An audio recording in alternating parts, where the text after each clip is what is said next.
प्रदेश के वित्त मंत्री ओपी चौधरी के भिलाई प्रवास के दौरान सर्वधर्म सेवा संस्था के संरक्षक वीरेंद्र सतपथी के मार्गदर्शन और संस्था के अध्यक्ष प्रतीक भोई के नेतृत्व में वित्त मंत्री से मुलाकात कर पर्यावरण से भविष्य में होने वाली समस्याओं और समस्याओं के समाधान को लेकर 10 बिंदुओं का ज्ञापन सौंपा गया। सर्वधर्म सेवा संस्था के पदाधिकारियों से वित्त मंत्री ओपी चौधरी ने विस्तार से चर्चा की, जिसमें संस्था के सदस्यों द्वारा वित्त मंत्री से अनुरोध किया गया कि पर्यावरण को छात्रों के पाठ्यक्रम में प्रमुख रूप से शामिल किया जाए, प्रदेश की समस्त नदियों को मानवीय दर्जा दिया जाए तथा इसे प्रदूषित करने पर मानव हत्या की धाराएं लगाकर सजा दी जाए।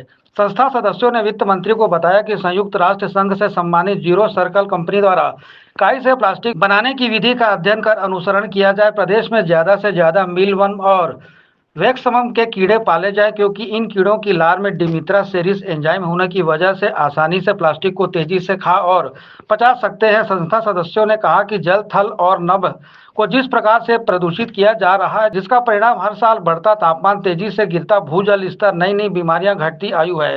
संस्था सदस्यों ने वित्त मंत्री को संस्था द्वारा पर्यावरण के साथ मानव सेवा से जुड़े किए जा रहे अन्य कार्यों की भी जानकारी दी।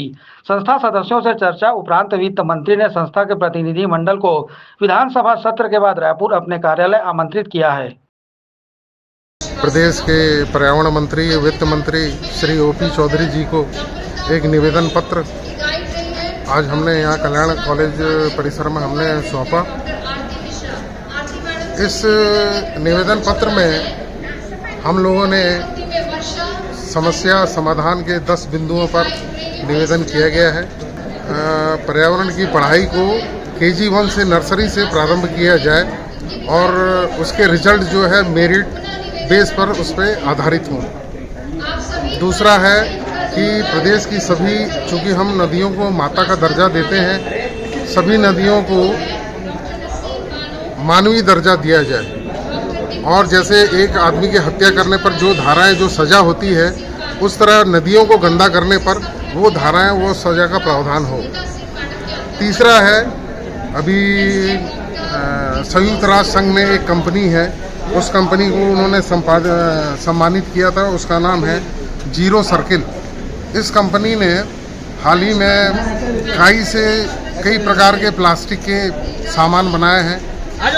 उन कंपनी का अध्ययन कर यदि शासन इसका अनुसरण करती है तो निश्चित रूप से हमारे पर्यावरण को लाभ मिलेगा। मैं संस्था के माध्यम से आपसे निवेदन करूंगा कि आज पानी, जमीन, आकाश बहुत तेजी से प्रदूषण हो रहा है। इन प्रदूषण को रोकना हमारा नैतिक जिम्मेदारी है। साथ ही साथ इस प्रदूषण को रोकने की जिम्मेदारी देशभक्ति से भी जुड़ा है। यदि हम कोई प्रदूषण फैला रहा है तो उसकी संज्ञा आतंकवादी से भी करेंगे तो अतिशयोक्ति नहीं होगी। पर्यावरण यानी हमारा जीवन, जलवायु मतलब पानी और हवा जिससे हम जीवित रहते हैं, आज ये एक विकट समस्या बन गई है। हम सब के लिए, हमारे बच्चों के लिए वातावरण इतना प्रदूषित हो गया है कि विदेशों में तो ऑक्सीजन बिकना शुरू हो गया है। कल ऐसा ना हो जाए हमारे देश में भी आ जाए, तो हमें इसको शुरू से ही पर्यावरण को बचाने के उपाय करना चाहिए। उसके लिए जो पहले से ये है, खासकर बच्चों में, जो प्राइमरी स्कूल से बच्चों को जब इनकी महत्ता समझाया जाएगा तो बच्चे वहीं से सीखेंगे क ख ग घ के हिसाब से कि पर्यावरण क्या गलत है और क्या सही है, और वो फिर आदत आचरण में जैसे आएगा तो वो अपने आप पर्यावरण सुधारना शुरू हो जाएगा। उसमें जागरूकता लाने और फैलाने की बहुत ज़रूरत है। किसी को भी कोई भी चीज़ हम लोग अकादमिक स्तर पर शुरू करते हैं, लेकिन जब तक वो प्रैक्टिकली इम्प्लीमेंट नहीं होगा तब तक वो उसका प्रयास थ्योरेटिकली ही रह जाता है।